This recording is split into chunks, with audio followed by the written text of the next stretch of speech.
What's up, folks? It's your buddy Fatalroadie. Today we're doing the SmackDown review. We started right off with a match. Roman Reigns versus Shinsuke Nakamura for the Intercontinental title. Sami Zayn is at ringside, who shortly joins the commentary table. Great. Of course, halfway through the match, Sami Zayn gets involved. Roman Reigns starts to go for a Superman punch, but Baron Corbin jumps up on the apron, hits him with the scepter, causing disqualification. Hits Reigns with a deep six. Daniel Bryan comes out for the save, starts to clean house, but ends up getting a Kinshasa from Nakamura with the help of Sami Zayn. Coming back from the commercial, we have Shorty Gable coming out, and we're told he's an opponent for somebody. We don't know who until he gets into the ring. And you have Curtis Axel standing there.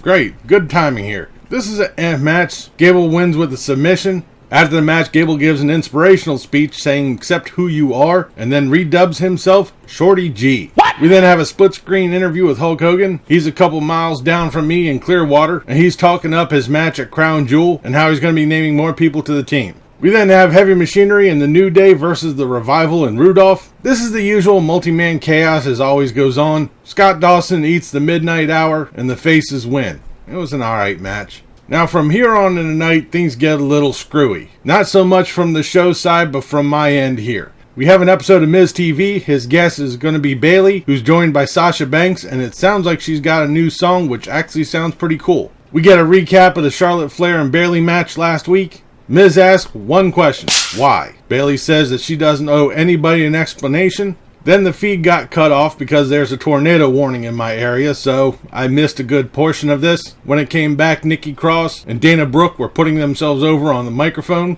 And then we had the SixPack challenge for the #1 contender for the SmackDown Women's title. Nikki Cross, Dana Brooke, Lacey Evans, Mandy Rose, Sonya Deville, and Carmella. Once again, I missed part of the match because of a hurricane warning, but what I did see was actually pretty decent. It was a foregone conclusion that some of the people were not going to be winning. It was just there for fodder. But Nikki Cross got the swinging neck breaker on Mandy Rose and got the pin, so she'll be facing Bayley for the SmackDown Women's title.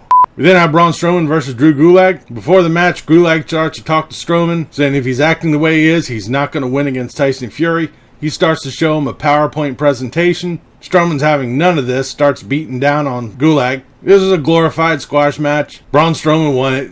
Shocker. We then come to our main event, Daniel Bryan, Roman Reigns versus Shinsuke Nakamura and Baron Corbin. Once again, Sami Zayn is at ringside. From what I saw, this was a decent match. Once again, we had another cut through for the tornado warning. There was a good bit of action back and forth. Daniel Bryan misses a Kinshasa and counters it with a running knee, and he gets the pin. As the heels go walking up the ramp, Daniel Bryan and Roman Reigns shake hands as we close tonight's SmackDown. This was not really a good SmackDown. I mean, it wasn't bad. Kind of middle of the road. I missed a good portion of it because, like I said, we had a tornado warning that kept cutting through. But for the most part, it was a decent SmackDown. But that'll do it for this episode of SmackDown Review. Leave a comment down below what you thought of tonight's SmackDown, what you thought about this video. If you liked it, please give me a thumbs up. Don't forget to share and subscribe. I've been Fatalroadie. You've been awesome. Thank you very much for watching. And remember, if it's too loud, you're too old.